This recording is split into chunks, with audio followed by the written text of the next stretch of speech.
it wasn't until I found this spiritual meaning behind why I was overeating that I could finally put myself back to sleep.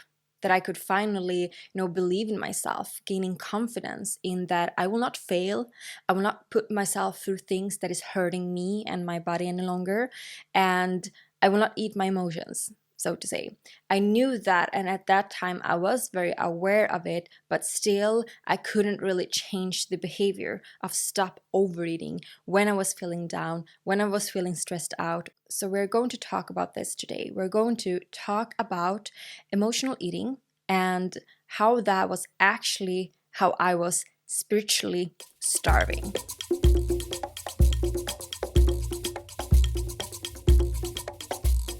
I usually don't mention so often about that I've been emotionally eating for many, many years, because first and foremost, if I don't see it like beneficial to actually talk about something in the past, I don't see why we should feed into that story any longer. But I have been very good at taking care of myself and taking care of my body lately. It's been like a new level for me, and it feels so, so great.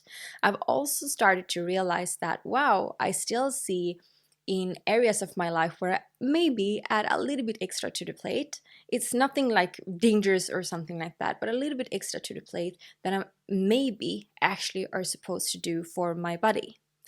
And this has started the whole conversation for me again when I realized that, wow, before I actually used to have like these really, really big problems in overeating and really eating so much that my body got so, so, so exhausted, so I couldn't almost move. Like I had so much like stomach pain because I was eating so much. And also my body is a body that really needs to be tended to. All of our bodies needs to be tended to. But I do have IBS and I can't drink milk products and stuff like that. So it was also this kind of thing that maybe my stomach is even more so saying no a little bit earlier than other people's stomach is, if you say it like that, and putting my body into so much stress that I did throughout so many years that affected so many areas in my life. Just these small little things, as I was oversleeping because and like came late to work because I couldn't fall asleep, and I was eating, so I got awake again, and then I got so tired, so I fall into deep sleep, and then I couldn't wake up, and I woke up depressed, and I woke up stressed out. All of these kind of things that I was stressed out in my life and so forth, they were only symptoms of something so much deeper and so much bigger in my life. So when I was little, I started with this habit. I started very early on to eat when I felt sad and stuff like that. Of course, I didn't know it at that time, but I did. And growing up, I started to do that a little bit more. So every time I came home and felt that I was sad, that someone had triggered me in some certain type of way, when it was something that I was about to cope and deal with my emotions, I felt so heavy in my energies, and I felt that I didn't have the energy to actually do something about it. So the energy that I could take was to cook myself a meal, was to okay, Linnea, let's take care of yourself, let's like chill down a little bit, let's cook some good things to eat. And that was nothing wrong with that. Like, I need to eat in the evening when I'm coming home, I'm hungry. But the thing was that usually at that time I also lived by myself. Usually I cooked a little bit bigger just so I could have for the next day and so forth. And it was so many evenings that next day food was gone before I woke up the next day. Around 26 years old or something, I was in this kind of deeper research and discovery again of like, okay, now I actually need to find out the patterns in my life where things are not working out for me. There's so many different areas that doesn't work out for me, and I start to realize that there is something bigger here. I need to not just look into one area and fix that area, but I need to look into a lot of different areas. So at that point, I was actually facing my emotions much deeper than I've done before. And I was journaling a lot, and I was like understanding, observing myself a lot. And due to that, I also started to, figure out that this kind of emotional eating that I'm doing, it's not helping me. It's not helping me in the other areas of staying focused and concentrated, for instance, or feeling that I'm not dissatisfied every single day, or feeling that I'm not happy with my body, or whatever it is. Like, it's not helping in the equation of the whole in itself as well, right? So due to that, I started with actually observing a little bit more. And here's kind of the first step for you if you want to make kind of a change when it comes to your own eating habits, if you feel that you have a tendency of overeating. And this, of course, is only like my own experiences. Like, I'm not a professional at any sort when it comes to your body and nutrition and all of that. This is just me talking with you as a friend about, this is what I did, this is what helped me. Try this out if that works for you too. So it usually looked like this. I came home stressed out, being stressed out at work and not feeling good about myself when I woke up in the morning, all of that, feeling dissatisfied about my life, coming home, cooking myself some meal, crying over something, being stressed out about something, feeling discontent about something, then eating a little bit more, then continue that route, maybe watching something, reading something, eating that, feeling a little bit lonely, eating a little bit more, it continued that kind of weird route. And during that time, I did also started to really, dive deeper into spirituality and holistic living, and really seeing yourself, your mind, body, soul as a connection and correlation to each other. So because of that, I also started to question, like, okay, what if, this kind of hunger that I seem to have, like I'm literally hungry in the night or the evening again when I'm staying up very late. Why am I hungry? I've been eating so much. I was just eating. Why am I hungry? So what I started to check at was that, okay, is there any other parts in my life that I might be hungry as well? Are there any other parts where I might actually feel that I'm starving? Do I starve somewhere mentally? Do I starve somewhere in what I have around me or in my connections? Where do I starve? And due to that, I start to see a lot of different type of ways that I felt that I'm actually starving connections. And then I start to see, okay, what is it that I'm actually physically doing? Okay, I'm physically stuffing myself. What is it that I stuff myself with? Like, why do I want to feel stuffed? What is this about? And then I came back to like this kind of thing of like, well, it is a certain type of actually emptiness, which I feel. Like when I looked into all the different areas of my life and saw like, where is the correlation? Where is the kind of root cause? Or where is the, I didn't even say like that, like root cause. I was just like, what do all of these areas have in common? And I always came back to, in one way or another, I feel empty. I do not feel fulfilled. In one way or another, I feel discontent. So it was really like going deeper, deeper, deeper on my emotions. I didn't just stop there and saying like, I feel stressed out. I feel that I don't have connections in my life. I feel that I'm not happy professionally. Like I went deeper that, okay, why do I feel that I don't have connections in my life? Why do I don't feel that I'm fulfilled professionally and so forth? So I went deeper and deeper, and then like, what is the emotion behind that? What's the deep emotion behind that? And I figured out it was dissatisfaction in all of these areas. Okay, what's dissatisfaction? I didn't stop there either. You see, sometimes when we have something that we have been doing for so long, as in my case, since little, we have to go deep because we have built these layers. So we do need to create a lot of space for us in that moment and really delayering things, if we can say it in that way. So in the end, in the bottom, I felt that, wow, I actually feel empty. And when I said that to myself, it was like, boom, boom, I know that this is this. Like I really felt like that this was it, so to say. So believe in yourself that you will find the feeling that it is. And due to that, I could continue. I didn't stop here either. This is where it gets really like really showing yourself that you're showing up for yourself.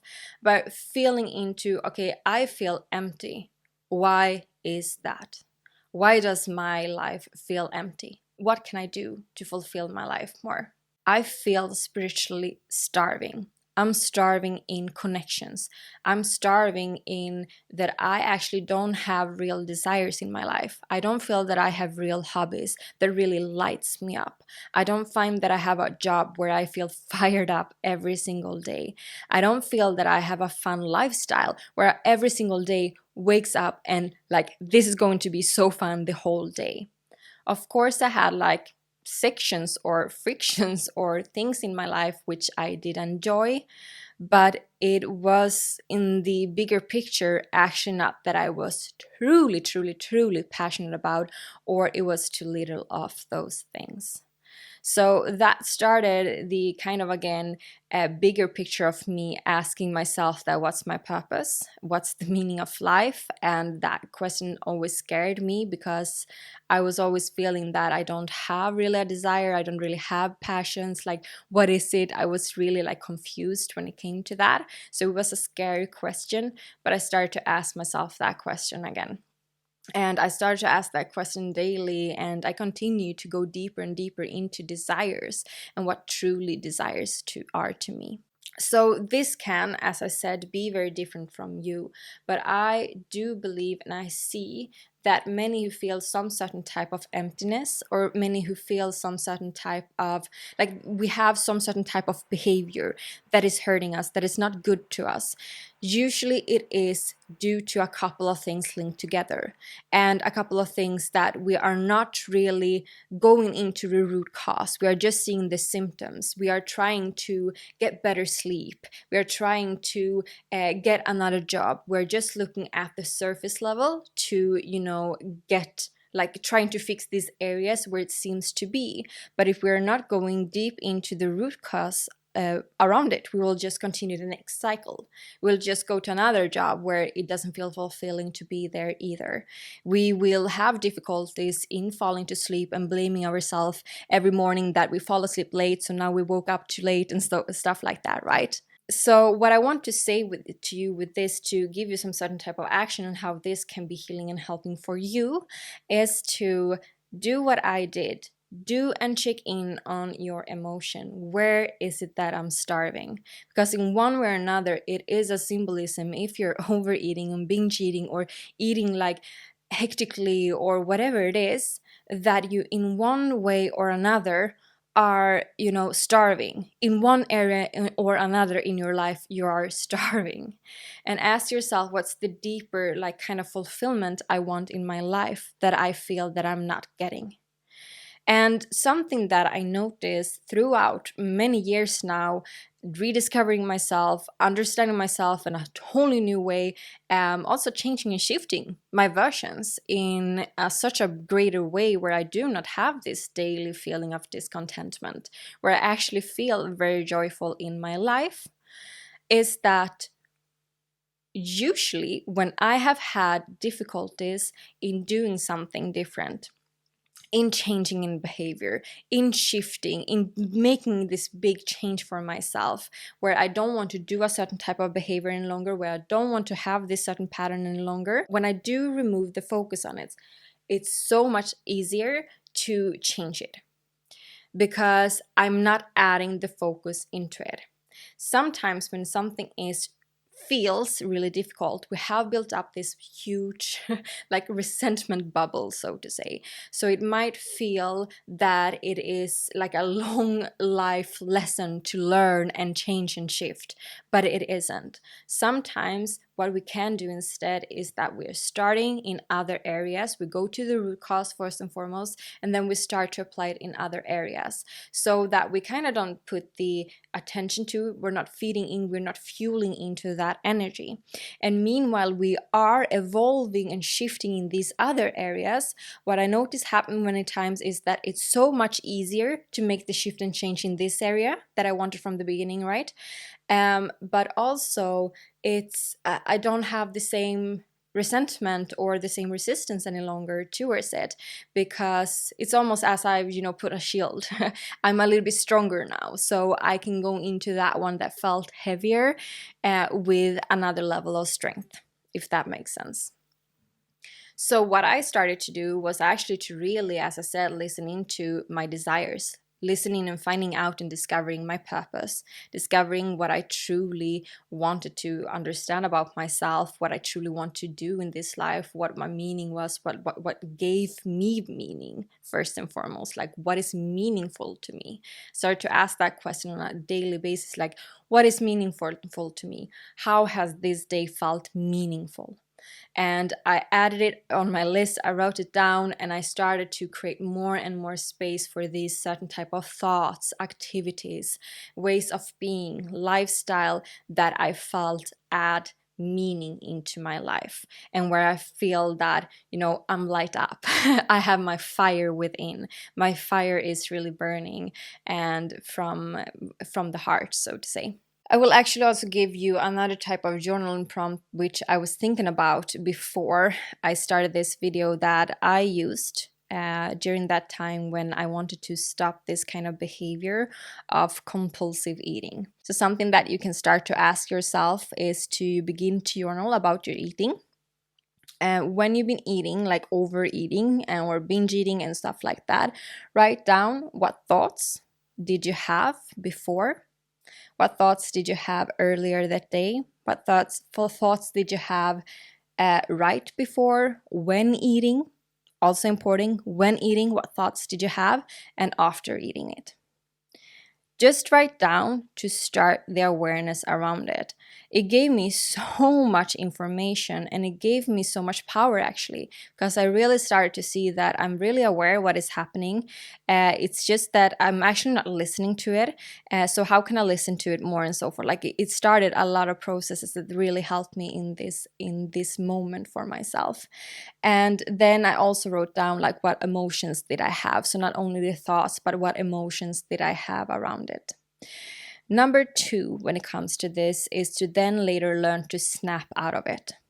And this is important why we do step 1, because we have to gain the awareness in order for us to snap out of something, right? Let's say you start to overeat, and then you get this thought about like, I'm overeating right now.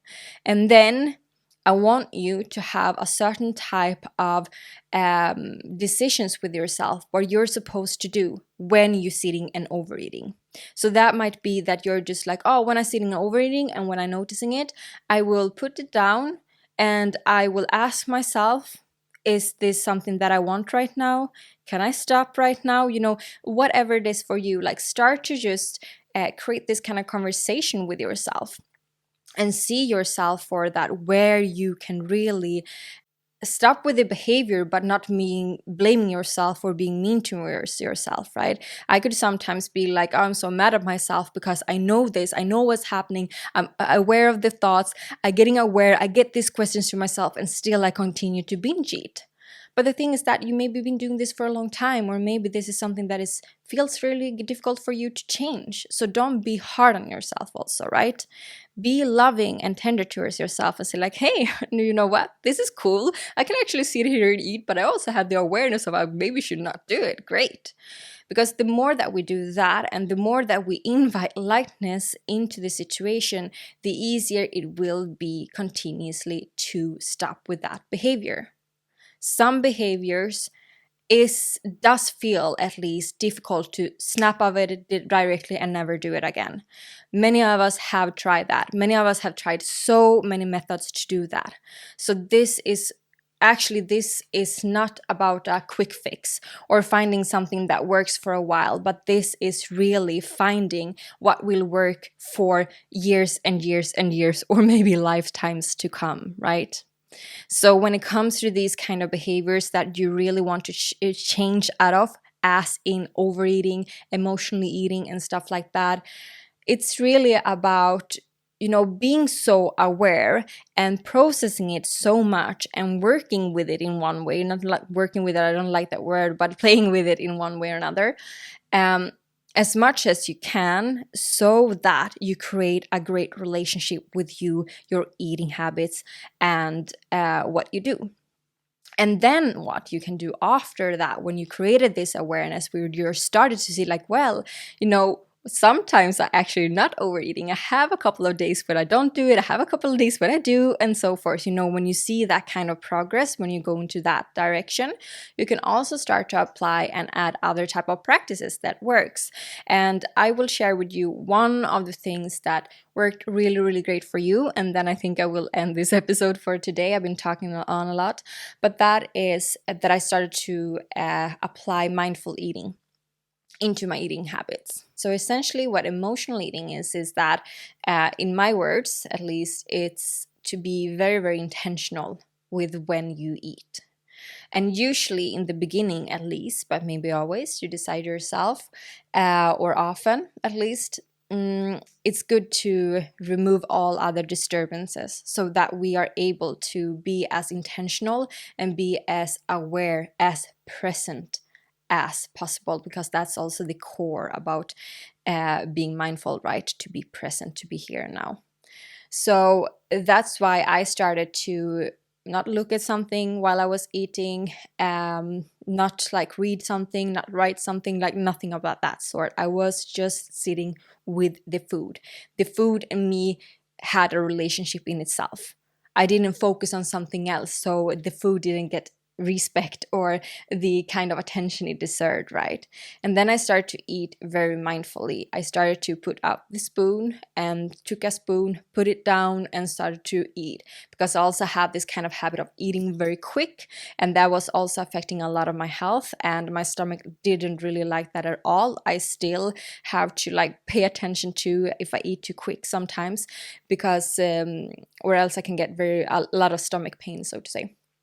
Anyhow, so that was what I did. I started to really feel into the sensation of the food and what did it taste like. Where could I taste the salts? Where could I taste the all the other spices, for instance? And I started to get a little bit curious also, like, would it be some other spice I maybe would have added here, and so forth.